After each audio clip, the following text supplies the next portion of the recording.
Yahweh, we thank you for this moment in time in which we're able to come before you. We thank you, Yahweh, for your words that you've spoken through your servant, Moshe. Yahweh, we thank you for your servant, the prophets. Thank you for all of those who have spoken on your behalf, Yahweh, the true prophets, the ones who had an intimate relationship with you. We thank you. We ask that you would be with us. We ask that you continue to teach us and lead us and guide us on your path. Hallelujah, hallelujah, hallelujah. Praise be to the living Elohim Yahweh. Hallelujah.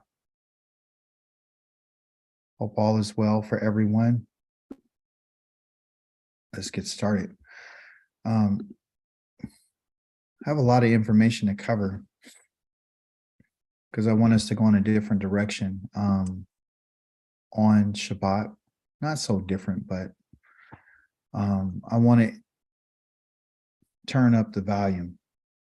I want to turn that volume up on what we're learning about. The Torah is the most important thing that you and I can ever learn. The reason for that is because the Torah is the voice of the creator of the heavens and the earth. It's the voice of the king of the universe. So all praise be given to him. And our Torah this week, we've learned, and I can't believe it's already Yom Kamishi. Time is just going by so fast. But at any rate, we know in chapter number 14, just to give you a quick overview, in chapter number 14, the Most High destroys Israel's enemies and he saves them. And he says, listen, you're never going to see these people again. You're never going to see them. Okay. I want to go directly to chapter number 15. I want to go to 15. 15 begins with a song that was sung after that victory that they had by the Most High saving them. Moshe began to sing this song and all the sons of Israel also joined in. So I would take it that Moshe was saying the words and then they would say it after him. And after they began to sing this song, what I found in this song, which were several Hebrew words that they're nowhere else in the text and nowhere else in the Torah. So this is a very unique song. Our people, there's tons of songs. This is one of the songs. We have a song in chapter number 32 that the children of Israel were supposed to learn. There's songs in the Psalms. There's always songs in the book of Numbers after the victories that the Most High have. And so one of the things though about this song is you see the intention that the enemies they had for the children of Israel, what they intended to do to the children of Israel. They really wanted to overtake them. And I think in here in verse number 9, it says that the enemy said, I will pursue and overtake and divide the spoil and gorge myself on them. And I will draw my sword and my hand will destroy them. That was the intention. They weren't just going to get the children of Israel and bring them back to their slavery, but also too, in the midst of this, their whole desire was they were super excited about killing them. This is what their intention was, is to take the spoils, bathe their swords in blood, gorge themselves on them, just have a great time with it. And so the Most High did not allow that to happen.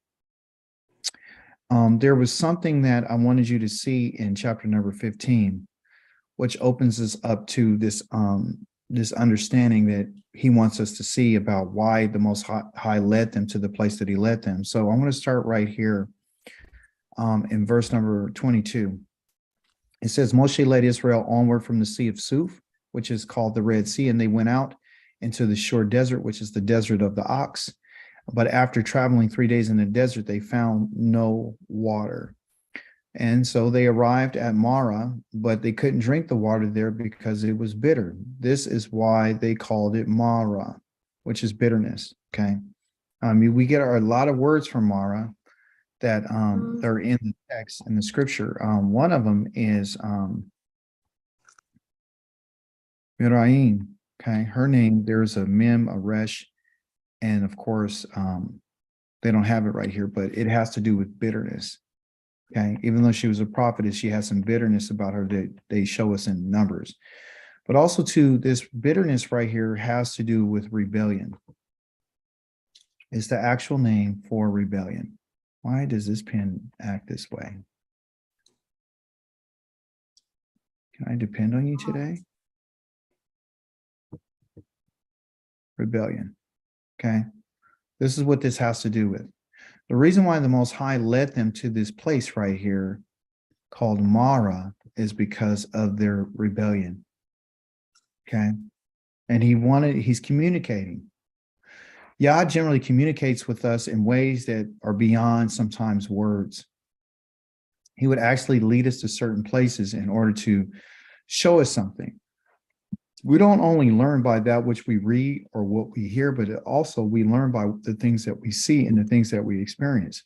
So the Most High led them to this place because he wanted to show them that what he could do with bitterness, what I can do with someone who's bitter, what I could do is I can change your situation. Okay. I want you to know that I can make that which is bitter for you, I can make it something very sweet for you. So who's on first? It always happens every time. I can't even see who it is. Let's see.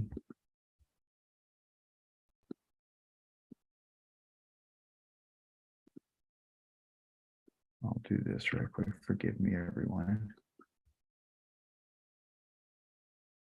Right.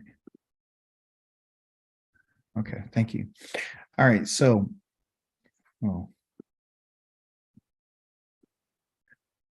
so what we have here is the Most High is leading them to this place because of who they are. And what he wants to do is he wants to let them know that I can change this situation, not just about the water, but I can change anything that's bitter, including you. So he told Moshe, the people were grumbling, meaning that they were complaining. And according to the text, they weren't just complaining then, they've been complaining ever since they left.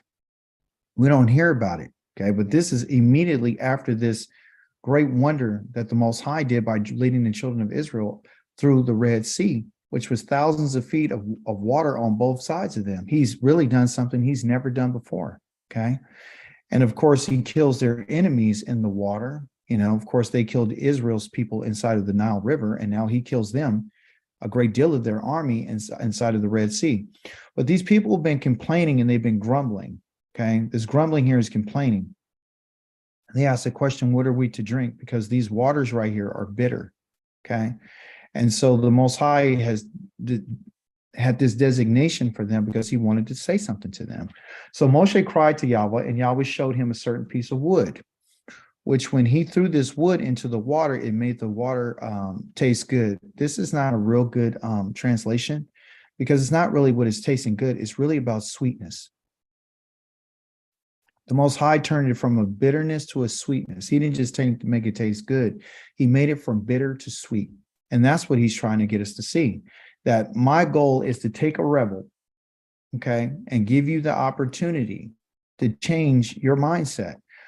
There's a reason why he asked or showed him a piece of wood. Does anyone know why he chose a piece of wood?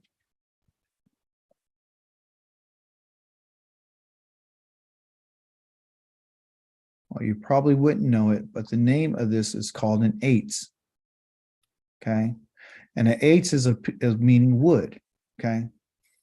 In the Hebrew language, this in particular root for wood has to do with the idea of counsel. Because there's a word called eitz sa. Okay. I put two of them there. I'm sorry. Eitzah. And Eitzah has to do with counsel, which has to do with this wood. This is the reason why he put the wood in there, okay? So what is the Most High telling us? Well, he's telling us that I can change your bitterness to something that is sweet and pleasing and acceptable if you are to take my counsel. That's what I want to give you. I want to counsel you, okay? These are a group of people who are bent on doing what they want to do. So now he's introducing this concept. And so how do we know this is true? Is this something that Dawid is making up, or is it true? Well, let's see what it says. So when he threw the wood in there, what happened? Yahweh made laws and rules for life for them. There he tested them. He's testing them here to see whether or not they will take the counsel about what he just said. That's what this is always going to be about. It's like the Yah presents the rebels with this idea that they have access to counsel to get them out of the situation that they're in. So he gives them laws, he gives them rulings, okay? He gives them a Torah, he gives them a Kukim, and he gives them a Mishpatim before they even received it at Mount Sinai. So when someone says, well, I'm not under the law because I wasn't there at Mount Sinai. Well, here it is. Yah has given them these rulings for life. He's already told them what it is. Through who? Through Moshe. He's already told them. Okay, so that's one concept I want to show you. Then he said, if you will listen intently to the voice, which is the counsel of the Most High, Yahweh your Elohim, to do what he considers right, which is Yashar, and pay attention, Shema, to his commandments, and do them, observe them, and guard his laws, I will not inflict you with any of the diseases I brought on the Egyptians, because I am Yahweh, meaning Ani Yahweh. I'm your healer. Okay, so I can heal you physically, and I can heal you mentally. I can heal you in every type of way that you need to be healed. But the key is that you have to listen to what I say, and you have to pay attention, and you have to be, got to be about it. And so listen to this. They came to El-Elim, where there were 12 springs and 70 palm trees, and they camped there by the water. So this is after he finished bringing them to this place of bitterness. He could have easily taken them to this place right here for camp with other water. There was 12 of these here, 12 springs. Really, what they are they're 12 springs, but they're called the Enoth, and that is really what one would say an eye, the eye of the land. So there was 12 holes in the land. Okay, and then out of those eyes were coming the springs of water. Like for us, our eyes, we get springs of water, which are our tears. So he could have led them there, but he didn't. He led them to this other place first in order to get their attention, to let them know what it is. I think sometimes we just skim over stuff and we really don't think about, yes, I'm recording. Yes. Thank you so much. I am recording. Okay. So I wanted to bring that out. Let's go to chapter number 16 right quick. Chapter number 16 is very, very special. It's a very special chapter. In this chapter, what we're going to find is that, again, the whole community of the people of Israel are doing the same thing that they've been doing from the get-go, okay, which is grumbling and complaining, okay?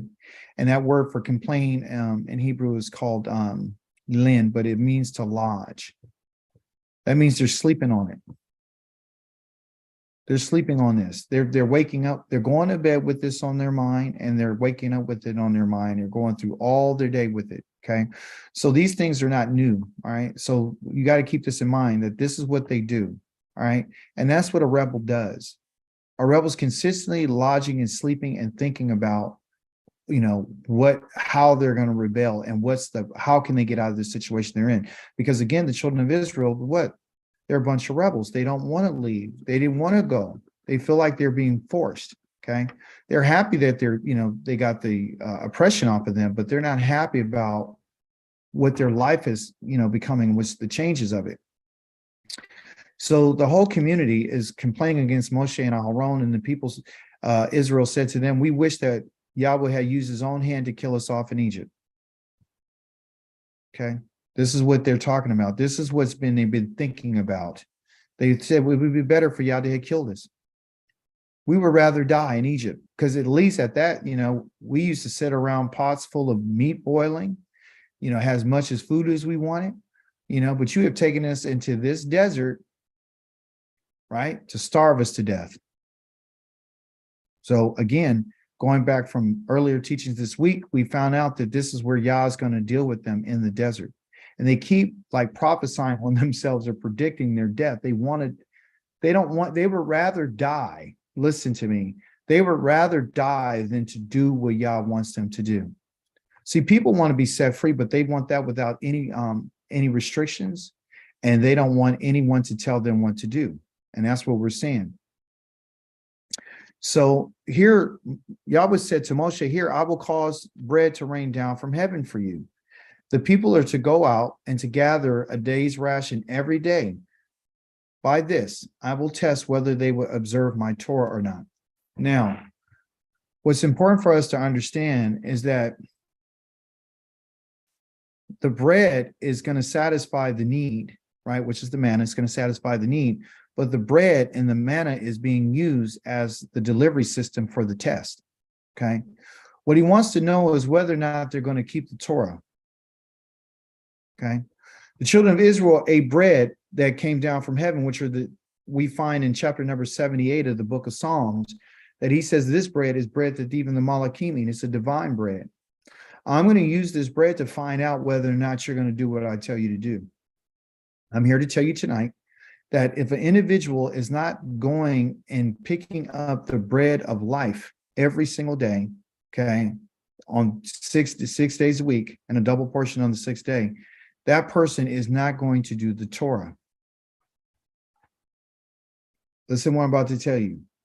If a person won't do the Torah portion,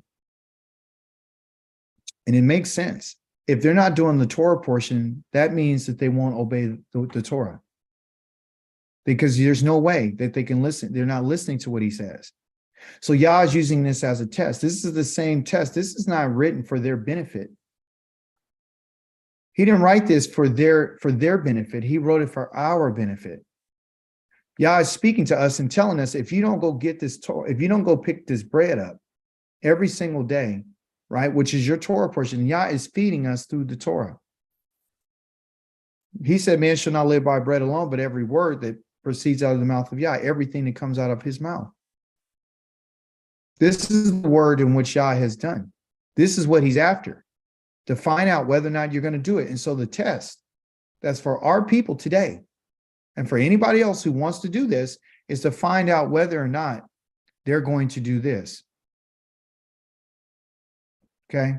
So right now, you and I are going to be in a test to see whether or not we're going to keep the Torah. And the only way you can do that is if you're going to do your Torah portion. If you're going to pursue it every single day. That's what he's saying to us, because that's the only way I'm going to know if you're going to do what I'm telling you. Okay. So right now, you and I are in a place right now where we eat every day. We don't miss a meal. That's not a problem. But are you keeping the Torah? Are you doing what he asked you to do? Are you really reading it? Are you trying to understand it? When I read this, especially in chapter number 15, where he says, all you got to do is listen to what I'm saying, because I'm giving you laws and kukims and mishpatim, but I need you to, if you do this, then I'll heal you. I'll make sure that nothing ever happened to you. Then he says in here, I'm going to test you right here with the Torah to see whether or not these people are going to do it. So again, we see Yahweh putting us in a position like he did them, right, to find out whether or not we're going to do something. That's why we were sent here, is to find out whether or not you're going to keep the Torah. Okay. So he says on the 6th day, when they prepare what they have brought in, it will turn out to be just twice as much as they gather on other days. Okay. And so we see that they have to go out and they have to go get it, right? I saw a squirrel the other day and I asked myself, I said, well, what can I learn from this squirrel?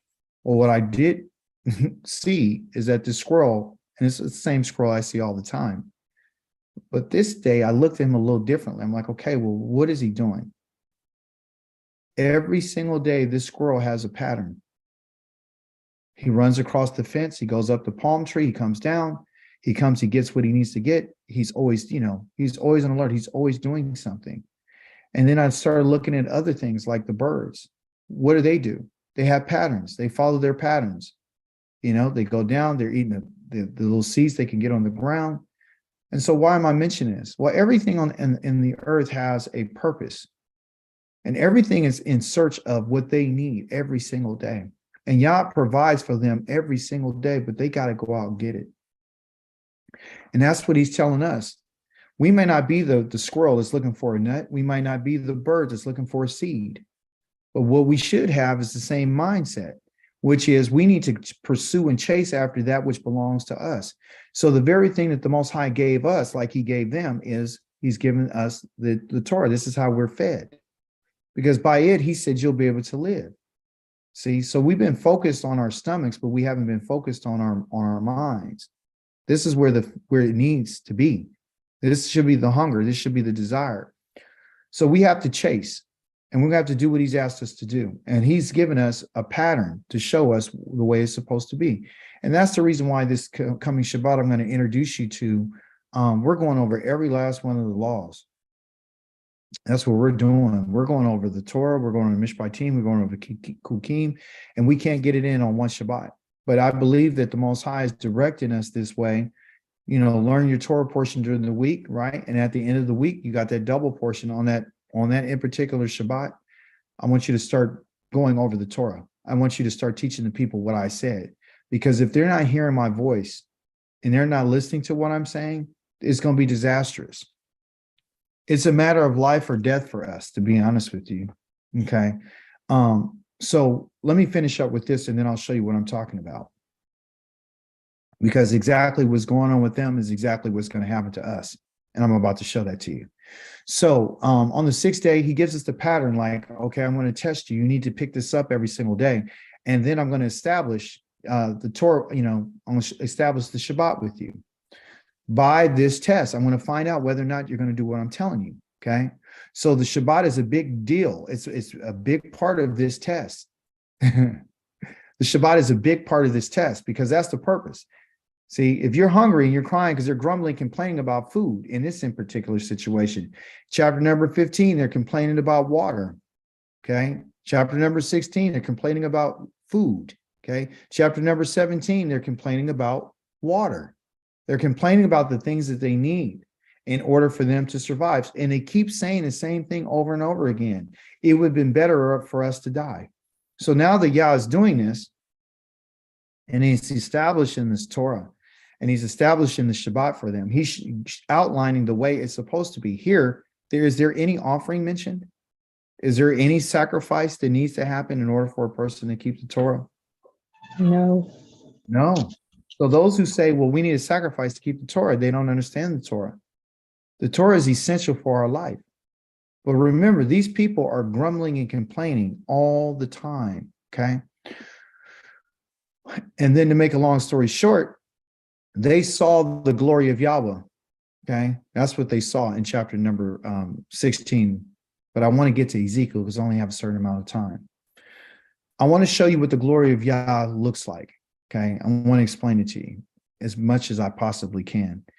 In chapter number 1 of the book of Ezekiel, Ezekiel is a Kohen, he's a priest, and he has a vision.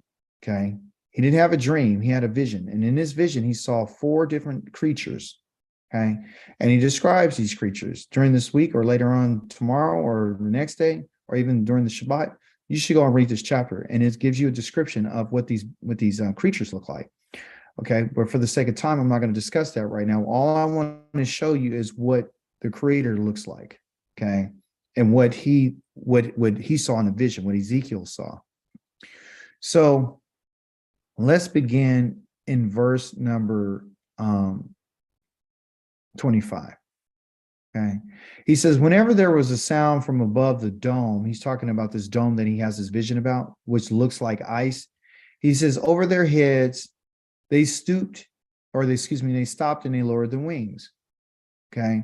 Meaning like every time these creatures would move, this dome would move with them. Okay. And, you know, when they move, it sounded like the voice of El Shaddai. It sounded like a tumultuous crowd. It sounded like an army. It sounded like a rushing water in verse number 24. And so every time they would move, you know, they would move north and west and south, and they'd just be moving like all over the place. Okay. In every direction, but they never turned. They just moved like straight and back, straight, back, straight. They never turned around, okay? Each one of these creatures has a face, but their face is not like it says one is the face of a lion, one's the face of a man, one's the face of an ox, and the other one's the face of an eagle. And every one of those have a position, okay? So briefly, they have one in the east, they have one in the west, they got one in the north, and they got one in the south. Okay. Over here in the east is the face of the man. Okay. So I'm just put man here. On the north is the eagle. In the south is the lion. And in the west is the ox. Okay. And so anytime they would move, they would never turn. They would never get out of position. So if they wanted to go to the west, they would just all move to the west. Everybody just moved to the west.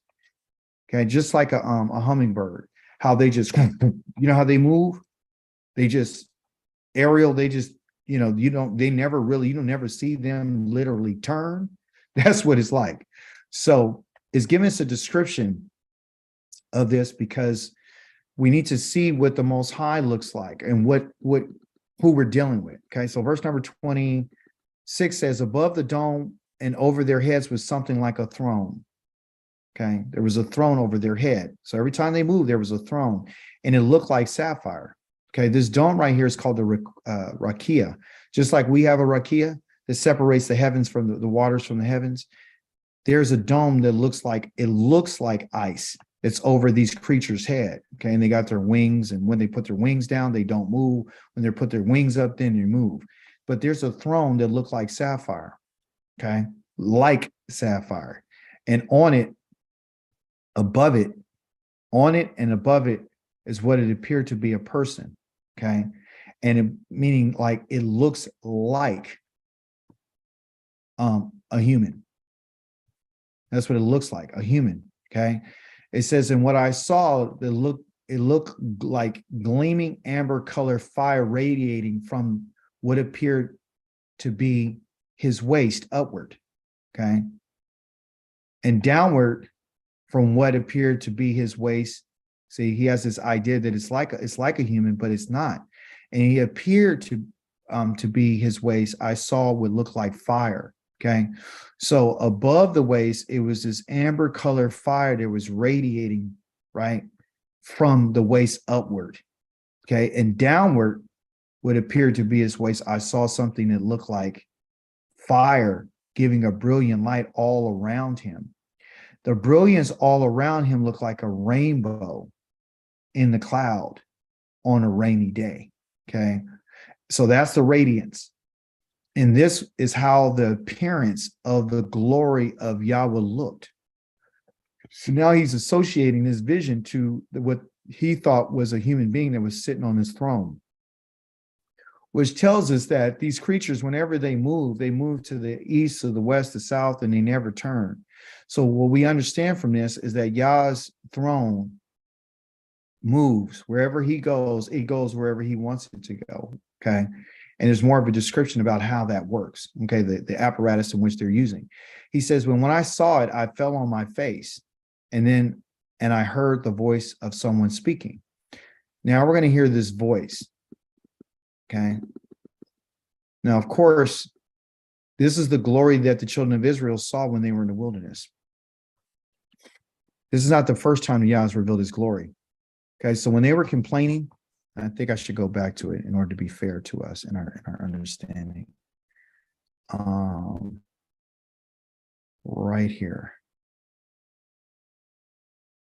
Where is it at? I heard. Where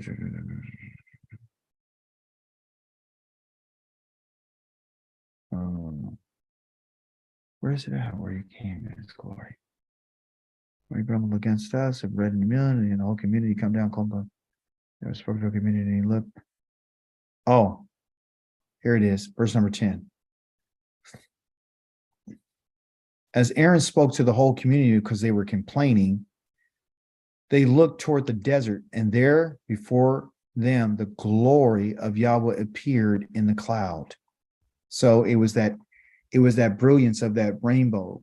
So every time we read in the scriptures where it talks about they saw the glory of the Most High, what they saw was that brilliance of that brightness of that rainbow. Okay. Remember, he travels in fire, right? So this is how he travels. He travels in fire, and there's a rainbow of brilliance around him. There's this glory that they can see. Okay. And even in this cloud when it's traveling. So that's what they saw. right? So that he showed them his glory. Why is this important to know, right? Why should we care about this?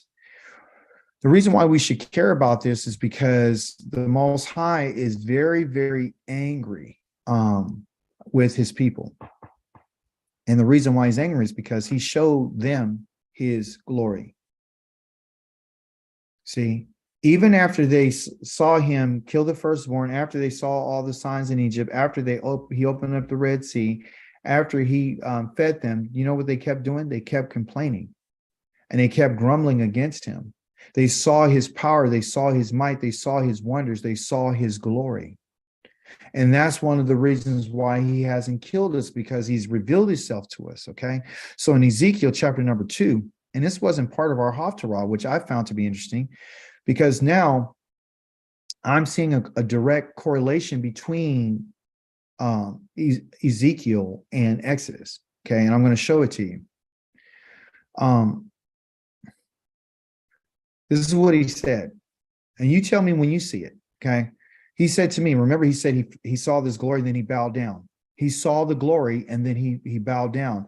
And then this is what this voice said to him in verse number 1. He said to me, this voice, human being, Adam, stand up. I want to speak with you. Okay. As he spoke to me, a spirit entered me, meaning the Ruach, and he put me on my feet, and I heard him who was speaking to me. Okay, so the spirit, the Ruach, entered into him to lift him up off the ground and bring him, and because this is in a vision. And so a lot of people talking about they have the spirit of the Most High. They don't have the spirit of the Most High. The spirit of the Most High is an experience. Okay, so this is in a vision. He said, human being, son of Adam, Ben Adam, I'm sending you to the people of Israel, the nation of rebels who rebelled against me. This in particular word right here is called Mara. Okay, just like we saw this pen at the water. Okay, that's what he's saying. Listen to this. Look at the connection, and it's in the Hebrew language. They and their ancestors, not Abraham, Yitzhak, and Yaakov, but the ancestors that were at this place right here, have been transgressing and rebelling against me to this very day. So it's never stopped. It's never stopped. The people have always been in rebellion against him because they are defiant. That defiant right there is quashe, stiff-necked. They're hard-hearted children. I'm sending you, okay, which is the word that we have for our Torah portion, which is shalach. Ours is called bashalach. This here is shalach. And when you are to tell them, here is what Yahweh Elohim says. This is the command right here. This is the phrase that you need to tell them. Here is what the supreme master of masters, Yahweh, says. Okay, in the Hebrew, that's what it says. That's the command. So every time he's supposed to speak, he's supposed to say these words, right? That the master Yahweh says this. Kol Mar Yahweh says this. If you notice, he's sending them to a people who are defined, they're quashe, and he's sending to a person who is Kazakh, meaning the same hard-heartedness that was with Pharaoh is the same hard-heartedness with these children. Just like Yah sent Moshe to Pharaoh, Yah sending Ezekiel to the children of Israel. Why? Whether they listen or not, okay, this rebellious Mara house will still know. They will yada that a prophet has been among them, okay? Question is whether they listen or don't listen. This word not to listen is the same word that the children of Israel told Moshe in chapter number 14 when the Egyptians were chasing them. And he said, didn't we tell you to cease and stop talking to us? Because we would rather stay there instead of dying in the desert. Well, he's saying even here, the same word called kadel or kadal, even if they say cease from listening to you, I'm still sending you to a people because that's what I'm going to do. As for you, human being, don't be afraid of them or their words. And even if briars and thorns surround you, and you're to sit among scorpions. Why does he say this? According to what we read in our Torah portion this week about the people in Moshe and Aharon, have they changed? No, they're still the same No. today. They're still the same today. So when he talk about, remember Moshe said, why are you arguing with me in Aharon? What are you know what I mean? So he says, don't be afraid of them and their words. Even if briars and thorns are surround you, meaning these people, because you're going to sit among scorpions, don't be afraid of their words or be upset by their looks, for they are a rebellious house. He's talking to you and I. That's why he calls him human being. That's why he calls him a human being.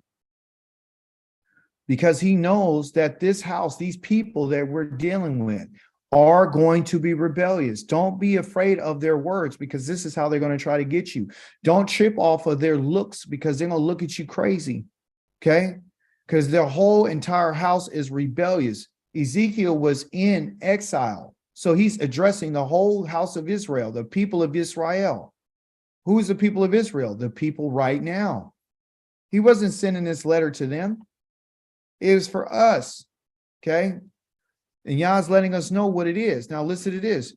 You are to speak my words to them, whether they listen or not. Now, when he says you are to tell them, this is what you're supposed to say to them. This is the phrase that has to be said every single time. Then he says, so he hasn't told them he hasn't said anything else, except for this is what you need to say to them. Whenever you say to them, this is what you're supposed to say. He said, you are to speak my words to them, whether they listen or not, for they're very rebellious. So what does it tell us? It means that Yah says that his words need to go to people no matter what, because there's a reason, there's a purpose. See, sometimes we think that the Most High he wants to send out his word just to save. He would rather for people to listen to him, but he also knows that they're not. Yah's being fair, okay, to a bunch of people that saw his glory. This is the reason why he shows him his glory. Listen what I'm about to tell you. The Most High has showed his glory to Israel. They saw his glory. The reason why he's showing Ezekiel his glory is because he wanted us to know about it, because he's going to do it again. That's the reason why he showed it to him.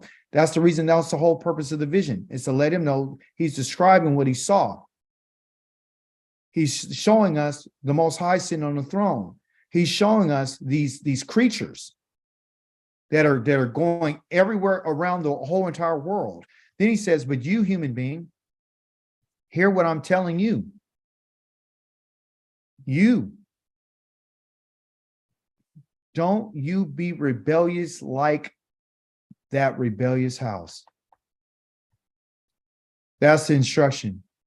Don't you be rebellious like that rebellious house. I need you to open your mouth. Okay? So open your mouth and eat what I'm about to give you.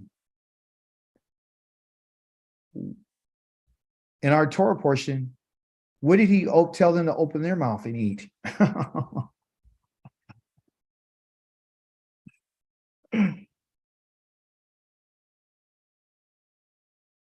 The manna. He gave them the manna. Open your mouth. Okay?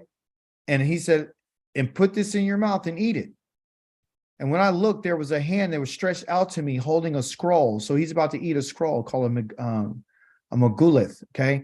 And he said he spread it out in front of me, and it was covered with writings on the front and the back, and written on this in particular document was laments, dirges, and woes, meaning there was nothing but painful things that were about to happen to these people, okay? Nothing but painful things that is about to take place. There's going to be a lot of crying, and there's going to be a lot of terror, okay, that's coming. Chapter number 3 says this. See, that we just read chapter 2. Oh, come on. He said, human being, eat what you see in front of you. Eat this scroll.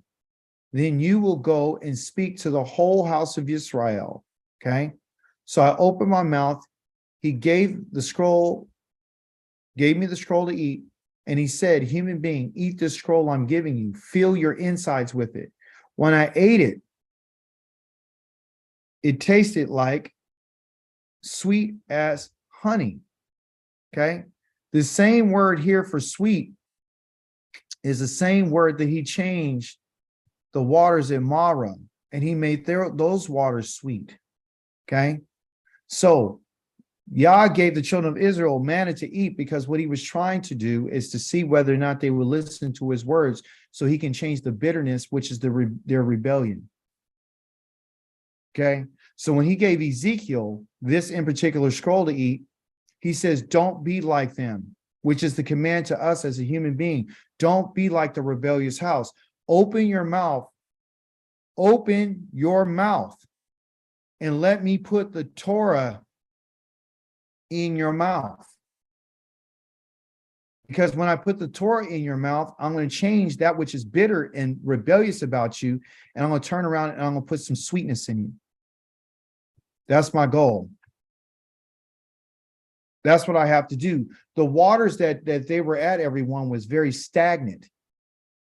Just to kind of give you an idea, it was murky waters. It was waters that weren't living. It was waters that didn't have any movement. It was waters that had some type of blockage. They were blocked at either one end of it or the other, where it just didn't allow nothing to go. Have you ever seen a creek where, you know, wood and leaves and all this kind of stuff falls in, and all of a sudden there's no flow, and then the water gets what?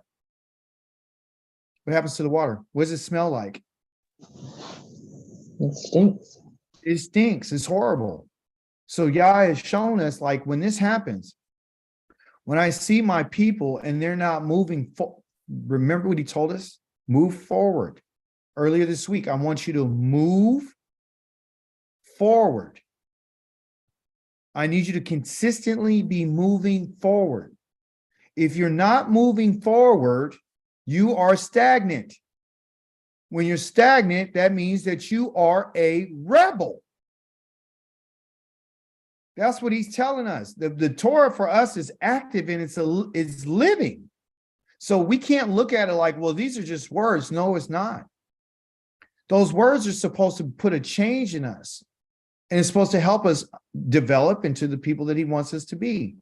Why? Because I created you for my honor. I created you for my praise. You guys have seen my glory. I've delivered your ancestors. I brought you to this place. I brought you in order to see whether or not you would do what I say. So for us, it's not, we don't have any manna, okay, right now, except for this. We don't have a physical manna like this falling down from heaven, but what he did give us is the Torah. The Torah is life. The Torah sustains us. So if we don't pursue the Torah, then you and I are going to remain in a place of bitterness, and we're going to be in complete rebellion, and you won't listen to the Most High because you're not listening to his voice if you're not listening to the Torah. What's interesting here, he says, listen, when he says, go to the whole house of Israel, if he's in exile, wait, let me bring this other point out. What he ate, the scroll that he put in his mouth, it had three things, okay? It had laments. It has dirges, which is mournings and pains, a person who's dying. And I forgot what the other one, woes, okay? Bad stuff. So how is it that he ate all this terrible stuff, but it was sweet in as sunny in honey? Why was this sweet to his taste? Yahweh has the power to do that, make the bitter sweet.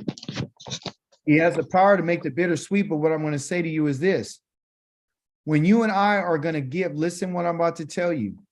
When you and I are presenting people with the idea about the Torah, they look at it as if it's lamenting. It laments them. It's bitter to them. The Torah is bitter to them. But to you and I, is sweet. When Yah says that you have to take these things out of your life, these things that are causing you pain. See? So he said, don't be like them. You eat what I put in your mouth, and which are my words, the scroll, and you tell them when I told you to tell them. He's supposed to deliver a message of lamenting and mourning, crying and all that. You see? But he said it's sweet in his mouth. It was sweet to him because he wasn't a rebel. Yah had to tell him that this is what I need you to be in order for you to understand the message. A person that's supposed to deliver the Torah doesn't supposed to be a bitter person. They don't supposed to be holding grudges. They don't supposed to do those things. They supposed to be willing to open their mouth, and whatever the Torah says is supposed to be sweet. Just like the manna that they ate. What did it say? Wasn't it sweet to them when they ate that manna? It was sweet to them. Tastes like coriander seed. It had a little sweetness to it. Like some cakes, it tastes like cake. It was beautiful. So that's what he's telling us. Okay.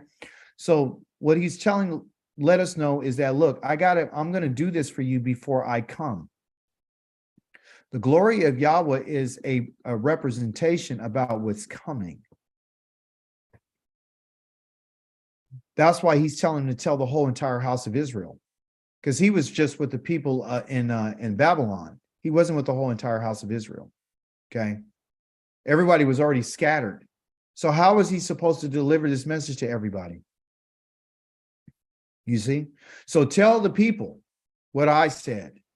So the words that he spoke are very true to this day. And you and I have to do what he did, which is we can't be like other people. That's the whole point. Okay. He says, for you in verse number 5, you are not being sent to a people with difficult language or unintelligible speech. You're being sent to what? To the house of Israel. They're intelligent people. Yeah, they got mind. They got a good mind. He says, not to many peoples with the difficult languages and unintelligible speech, whose words you can't understand when you hear them. Without doubt, if I sent you to them, they would listen to you. So what is he telling us? He's letting us know that the house of Israel is bent on rebellion. If I can get somebody from a different language to listen to me, why won't these people listen to me? Why? Because they're quashay, just like Pharaoh. Remember how many times he had to go back and keep talking to him and talking to me? He says, it's hard. I'm just going to keep doing it. Right? And he says, verse number 7, but the house of Israel will not be willing to listen to you. He knows that they're not going to be willing to listen to you because they aren't willing to listen to me. What was Moshe's complaint? Why are you guys talking crazy to me in Aharon? You're not going against us. You're talking about the Most High. So when someone is not listening to what you have to say according to what the Torah says, it's not like they're not listening to you. This is why Yah's telling him and telling you and I, don't care what their face look like. Don't care what they say. Do not care about their attitude or nothing, because I'm going to tell you later on that if I told you something and you didn't do what I told you, I'm going to hold you responsible. Human being, if I warned you to tell the people that I'm going to kill a person that does this and you won't tell them this, I'm going to hold you responsible. So what Yah is doing is reaching out to the rebel. And he's using this man, this Kohen, to, present the message. So listen, but he says the house of Israel will not be willing to listen to you because they're not willing to listen to me, since all the house of Israel are obstinate and they're hard-hearted. However, I'm making you as defiant and obstinate as they are. Now, let me take these last few moments to tell you why he's saying all this. The Most High is going to take us back to the wilderness. Okay. He's going to take us back to the wilderness, chapter number 20 of Ezekiel. Okay. He's taking us back to the wilderness. All right. And he's taking your family members too. He's taking them. Okay. He's merciful. Listen to what I'm about to tell you. He's merciful. He's taking everybody back of his whole entire house of Israel. When they get out there, he says, I'm going to get rid of the rebels. Okay. The ones who have this bitterness in them. I'm getting rid of them. Okay. But I'm going to bring them back. Okay. I'm going to do exactly the same thing that happened to us before is the same thing that's going to happen this time. But this time, he's not going to spare anybody, because he says, last time the nation saw me bring them out, I didn't want to kill them in the wilderness. And I didn't want to wipe them all out, because then the people will say I didn't have the power to bring them in their land. The only difference between this time and last time is this, is that the Most High says this, that I'm going to bring you guys out and I'm going to judge you face to face. How did he judge our ancestors in the wilderness? With fire. He judged them with fire. Thank you, Dr. Red. He never, okay, so he got on some of them people died with fire. Some just, he gave them 40 years to die in the wilderness. We're not going out to the wilderness for 40 years. We might be there for a time of purification, okay? But our family members are going to be the ones who are going to come out with us. And he's already letting you know that they're rebels. What does he mean is that they're going to be bitter about what's going to happen, like their lifestyle. They're going to be complaining. They're going to be complaining about where's the water. They're going to be complaining about where's the food. They're going to be complaining. This whole mission of what everything that Yah has done, and especially now, is to bring us to a point where you and I can begin to trust him right now before you go back out to the wilderness. This is your test. This is our test. He's testing us like he tested them. Listen, it's not on accident that this was written in chapter number 16 that talks about the manna. You and I getting a Torah portion every day is prepping you for what's coming. Tell me why. Give me an idea. Why? How is the Torah prepping you for what's coming? Tell me.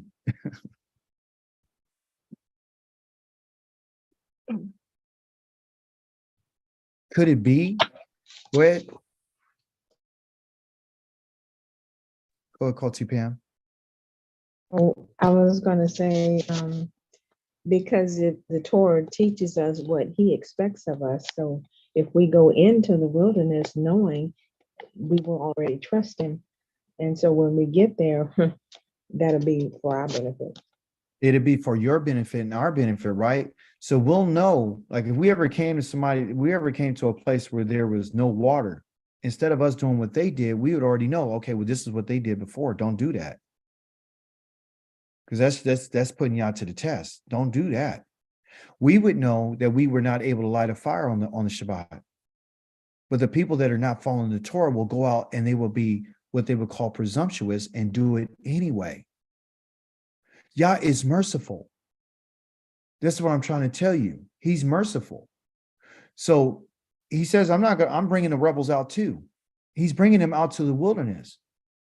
Remember he told Ezekiel, he said, after you see how these people live, then you'll know why I did what I did. You and I are going to see this with our own eyes. He's just prepping you and I right now with the Torah. So you'll already know, like, okay, this is what this is. Okay, this is what this is.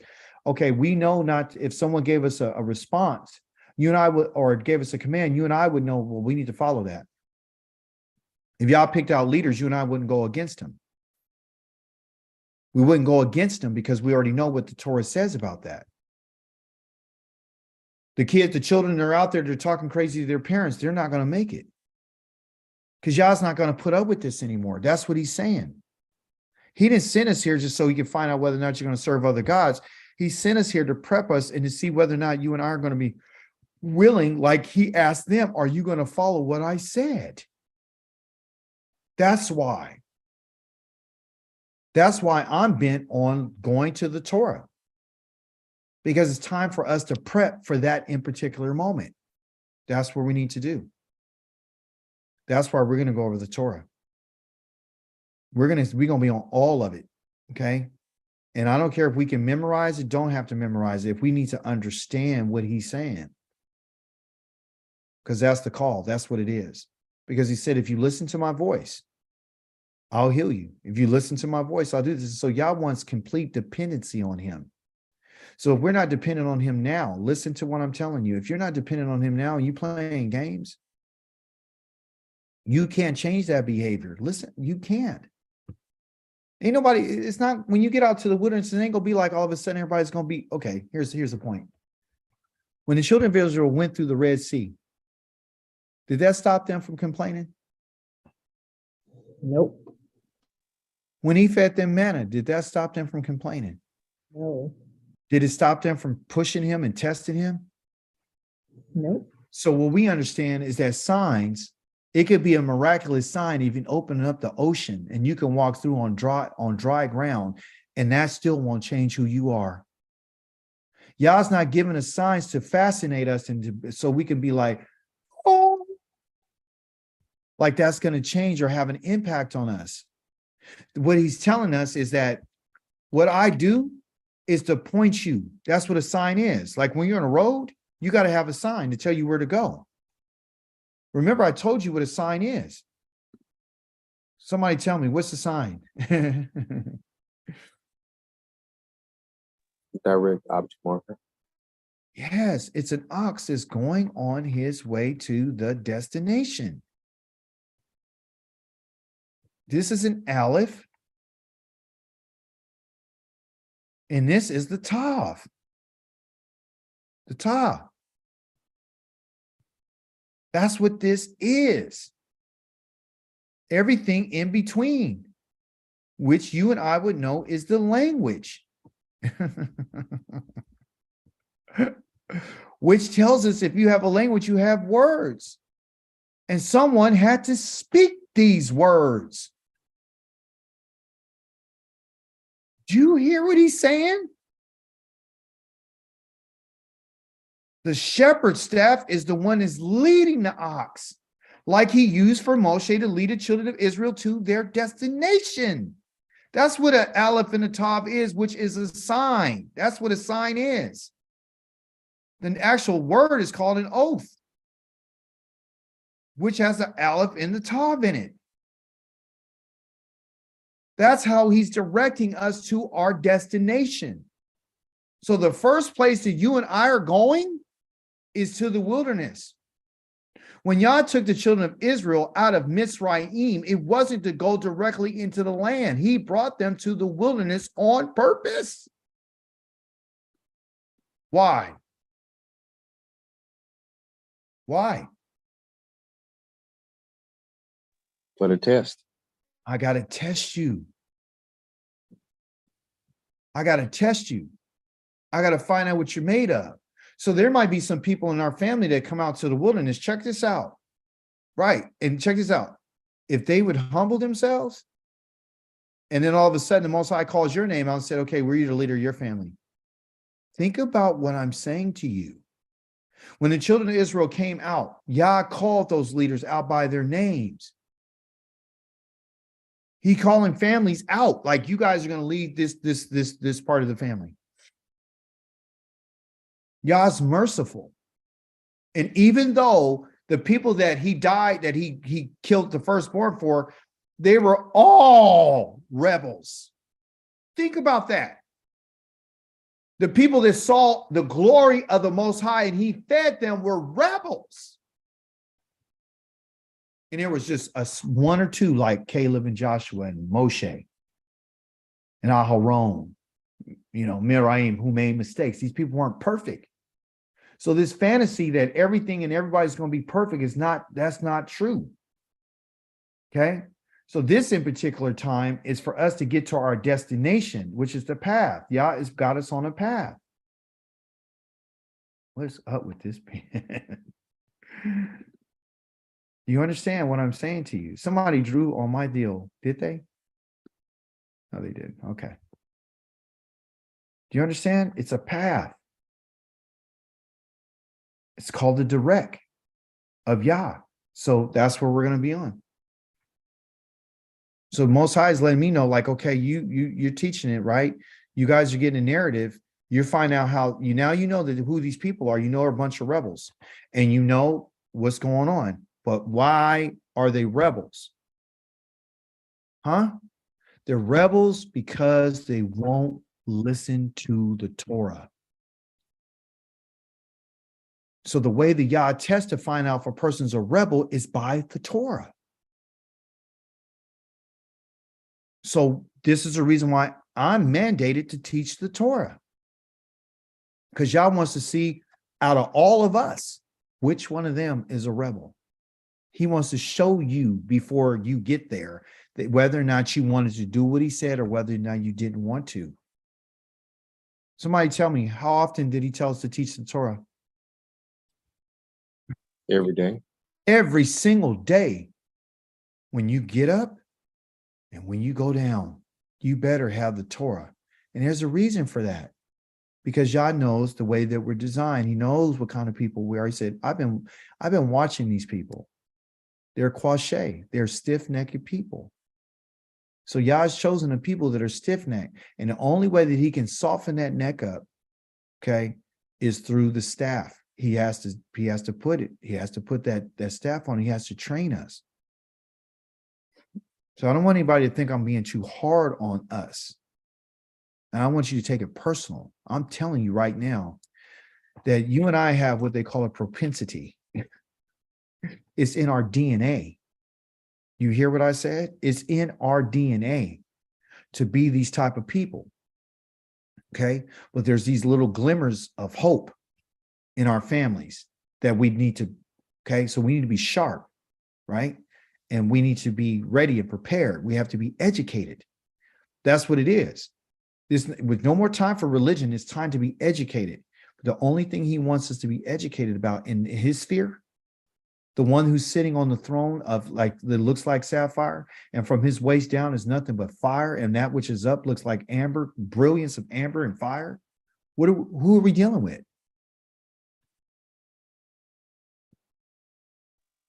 Not someone who's human. He's not human. So the words that he told us are not human. They're not human words. They're not ordinary words that you and I just think we can say, and it's magic, it's a magic trick. No, they're divine. And when he spoke them, he said them out of fire. When he's talking to Moshe, the fire didn't go away. The fire was still there. When he spoke to him, this is divine. And he's not playing any games with nobody. If you and I make a look, Aaron's sons got put to death because they were presumptuous. They thought surely nothing can happen to us. We're priests. We're set apart. Nothing can happen to us. They made a mistake. Moshe didn't go in the land because he made a mistake.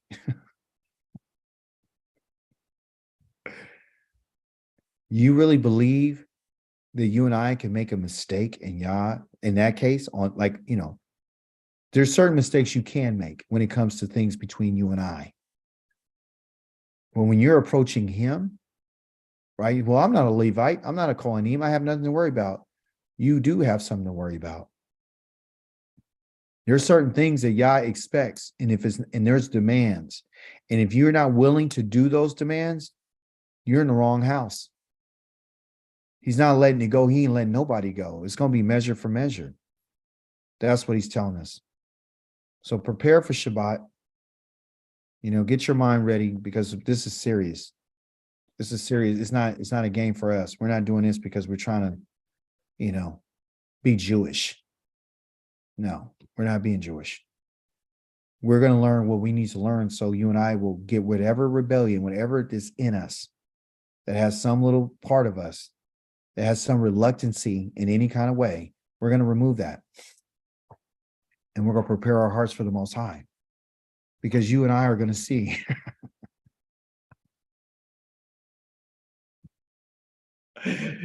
Has he not told us that I'm going to show the world, I'm going to get glory through you? They're going to see me because of you.